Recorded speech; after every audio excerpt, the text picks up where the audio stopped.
ভাগ্যবশত হলো সত্য, একটি কেন্দ্রে আমি প্রথম লক্ষ্য করি যে একজন এজেন্টের হাতে একটা বড় বই। সেই বড় বইয়ের মধ্যে যখন দেখি সে বই উল্টাচ্ছে আর বইয়ের উল্টা পাশে এই ধরনের পেজটা রয়েছে, এজেন্টের কাছে এটি দেখেছি।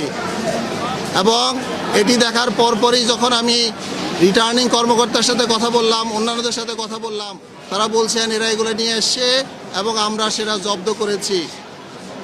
সম্মানিত সাংবাদিকবৃন্দ, আমরা কয়েকটি কেন্দ্রে যে এই বই পেয়ে ইনস্ট্যান্ট আমরা এগুলো সংগ্রহ করে আপনাদের জন্য নিয়ে এসেছি।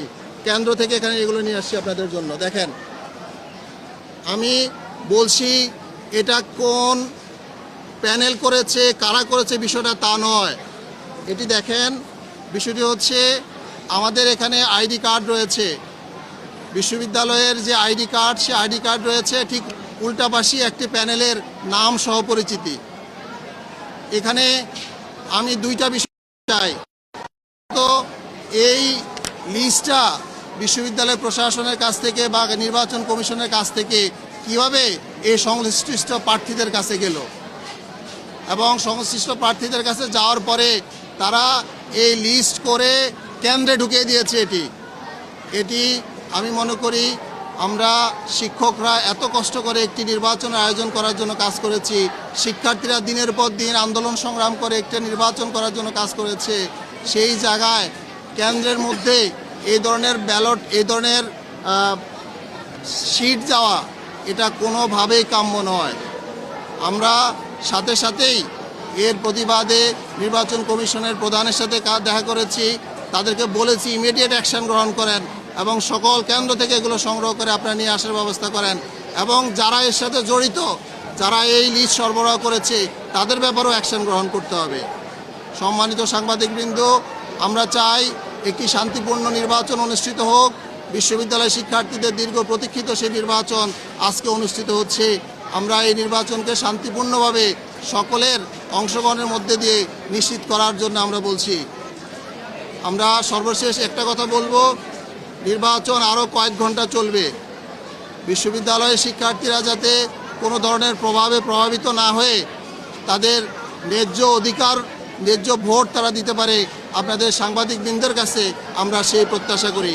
একই সাথে বিশ্ববিদ্যালয় প্রশাসন এবং নির্বাচন কমিশনের কাছেও প্রত্যাশা করব কারোর জন্য যাতে আলাদা ফ্যাসিলিটি দেওয়া না হয়। আমার শিক্ষার্থীরা যাতে নির্দ্বিধায় কোনো ধরনের প্রভাব প্রতিপত্তি ছাড়াই নির্বাচনে অংশগ্রহণ করতে পারে এবং ভোট দিতে। আজকে সংবাদ সম্মেলনে উপস্থিত হওয়ার জন্য আপনাদেরকে ধন্যবাদ জানাই।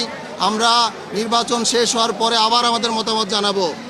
এই সামগ্রিক বিষয়ে এখন পর্যন্ত আমরা মতামত দিয়েছি। ধন্যবাদ।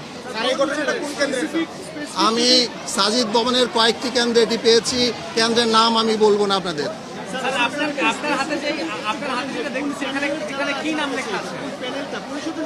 না, আমি কোন প্যানেলের নাম লেখা আছে আমি দেখিয়ে দিয়েছি। আমি কোনো প্যানেল নাম বলতে রাজি না।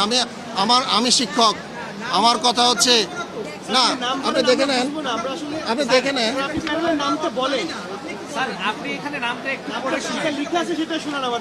এখানে যে নামটি আছে ঐক্যবদ্ধ নির্ভীক জবিয়ান, এই প্যানেলের এখানে পেছনে ছবি দেওয়া আছে।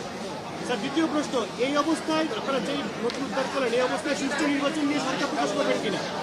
না, আমরা এখনো কোনো চূড়ান্ত মতামত দিচ্ছি না। আমরা অবজার্ভ করতেছি। আমরা নির্বাচন কমিশনকে জানিয়েছি, আমাদের এই অবজারভেশন নির্বাচন কমিশনকে জানিয়েছি। আমরা 3:30টায় নির্বাচন শেষ হওয়ার পরে আমরা মতামত প্রদান করব।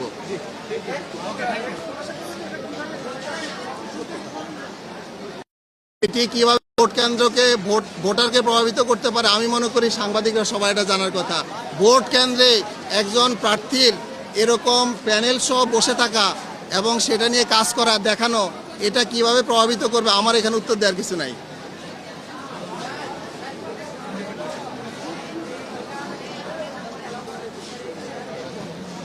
না, এটা নির্বাচন কমিশন কখন অ্যালাউ করেছে বা করে নাই এটি আমার প্রশ্ন নয়। আমার প্রশ্ন দুইটি। প্রথমত হচ্ছে এই যে আইডি কার্ড, এই আইডি কার্ড নির্বাচন কমিশনের আইডি কার্ড কেমনে বাইরে চলে গেল, ব্যক্তিগত তথ্য। দ্বিতীয় হচ্ছে সেই আইডি কার্ডের মধ্যে এই প্যানেল লিস্ট এসে সেটা কীভাবে নির্বাচন কমিশনের ফাঁকি দিয়ে বা যেভাবে বলেন আপনারা কীভাবে এটি কেন্দ্রে গেল, এটা হচ্ছে আমার প্রশ্নের ব্যাপার।